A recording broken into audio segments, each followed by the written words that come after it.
Hey, I'm Edward with Everything Kayak and Bicycle, and today we're here with Aaron Clay. Aaron Clay is going to be a pro staff out of the shop fishing for the Hobie team, and we're going to do the second part of our seminar series here, and we're going to talk about trolling. This is focusing on offshore fishing in the upper panhandle of Florida. You can definitely cross this over to some of the Alabama stuff as well. So, like we said, trolling.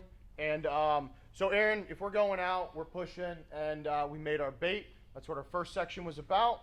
And we've got some bait, blacked out our live well, hopefully, and then we're going to move off. So what's our primary rig? What are we setting up, or you're setting up for this? So once I make my bait and I'm getting ready to go out, I'm going to have a conventional setup is what I like to use. We can use spinning setup also, anywhere from 5,000 class on spinning up. We're looking at 30 pound on our conventional, and that's where we're at. So basically what we're running is we're running what we call a king rig, and it's pretty much just steel leader, couple treble hooks tied on. We tie them whatever size the bait's going to be that we're using, and just one of these fancy little skirts, and that's about it. There's a lot of options on those skirts, so this is going to be more of a little rubber setup. And then on these rigs, what makes it a king rig? What is this extra pack? Well, we've got the stinger hook that we tie off the back. Kings like to swipe at bait, and 9 times out of 10 you're going to catch it on the back hook. If you don't have the back hook, it's going to cut your bait in half. So, if we take a front treble hook, hook it through the nose, tuck the back treble, which we call the stinger, in the back end of the fish, right behind the dorsal fin, and send him back on our way out to the reef.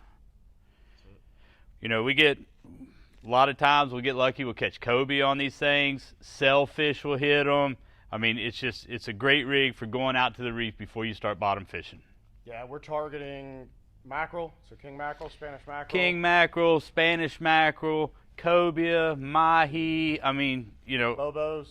Everything hits this as you're trolling out. Yeah. So, I mean, it's great. Yeah. Snapper. Everything. Let it sit down on the reef, you can pick up a snapper. It's a nightmare. Yeah. Yeah, it's great. Yeah, and then, so we talk about these guys. There's a lot of options starting out. I know what I'm running, what most guys are running. We're building these out of single strand wire. Some good swivels. Your swivel, we try and go as small as we can. But as a heads up, just make sure your swivel's big enough to put whatever kind of leader for your mono and your reel, or your top shot or leader that you're going to put in there. Make sure it fits that swivel.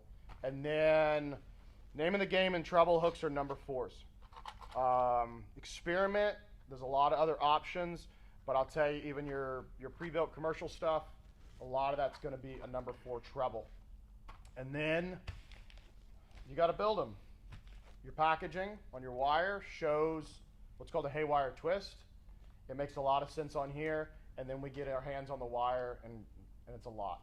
So what we are going to do, we're going to let Aaron walk through. We're going to talk about that haywire twist, because we're going to use that connection from wire to swivel, from wire to hook, from hook to hook, everything. So we got these goofy wires. Yeah, so we did this, so everybody can see them. So basically on the haywire twist, we're going to go through the hook, come around, and you're going to bring across your lines. All right, you're going to take your fingers, twist them 4 or 5 times. Hopefully everybody can see that. Once you do that, you're going to bring it around and do you about 5 wraps tight at the top. Clip it off, and that's your haywire twist. Yep.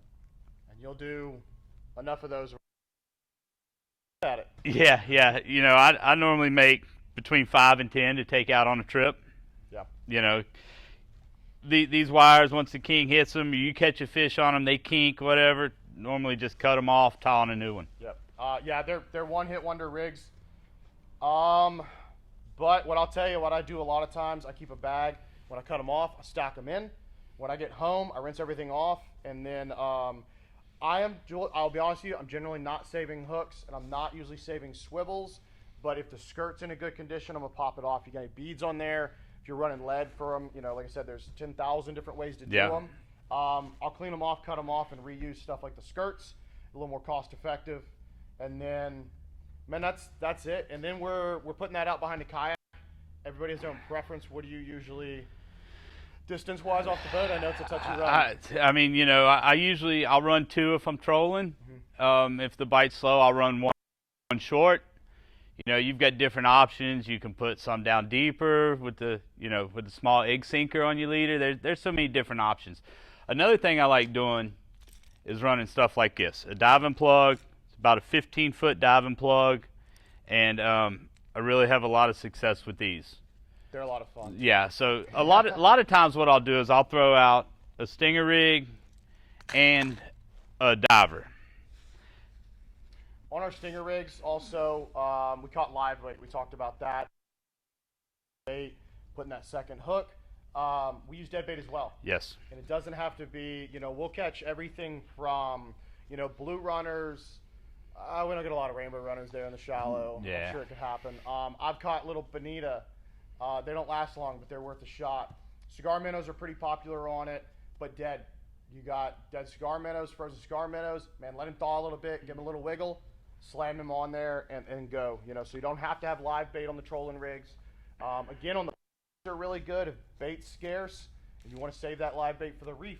The trolling plugs are great options for getting a bait down to troll, as well as just simple. I can fish after fish after fish on that plug.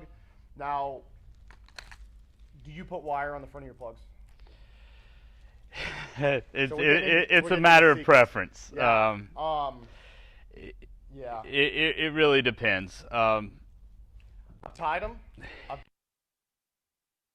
but 9 times out of 10, if it's not pre-built, I'm not going to not use it because they don't have wire on it. Right. And then I've tended to not worry about it as much. Those kings, they're slash feeders. They're going to come in. I'm not saying you're not going to lose it. I'm just saying that you generally do okay with not having wire on the front of them. If you're concerned about losing that bait, get you some haywire twist action out of your king rig stuff. Yep. Make you a short little stick, put a swivel on the end, and tie in and go. It's easy enough. If it's the size of the bait, you can fold it back in your box and make it fit in your box without doing anything weird.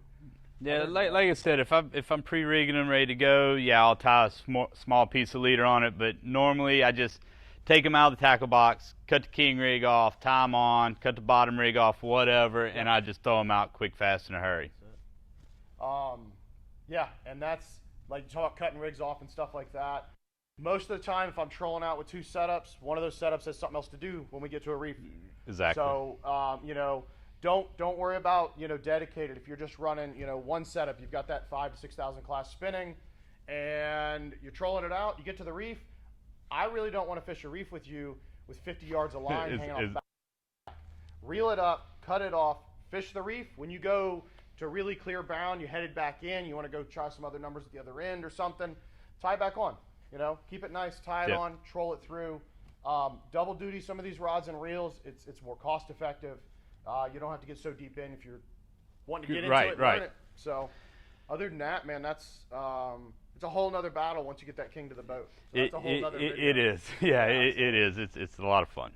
So guys, it's a little touch on trolling. The haywire twists, they take time. That's all I'm going to tell you. They take time. You can build your own rigs. You can buy pre-made rigs. There's so many options and colors. But that's kind of the run through on trolling. Yeah, that's so, it. I mean, absolutely, guys. Yep. Aaron's with us here today. And thanks, guys. Look forward to the next episode of this series. Cheers. Later.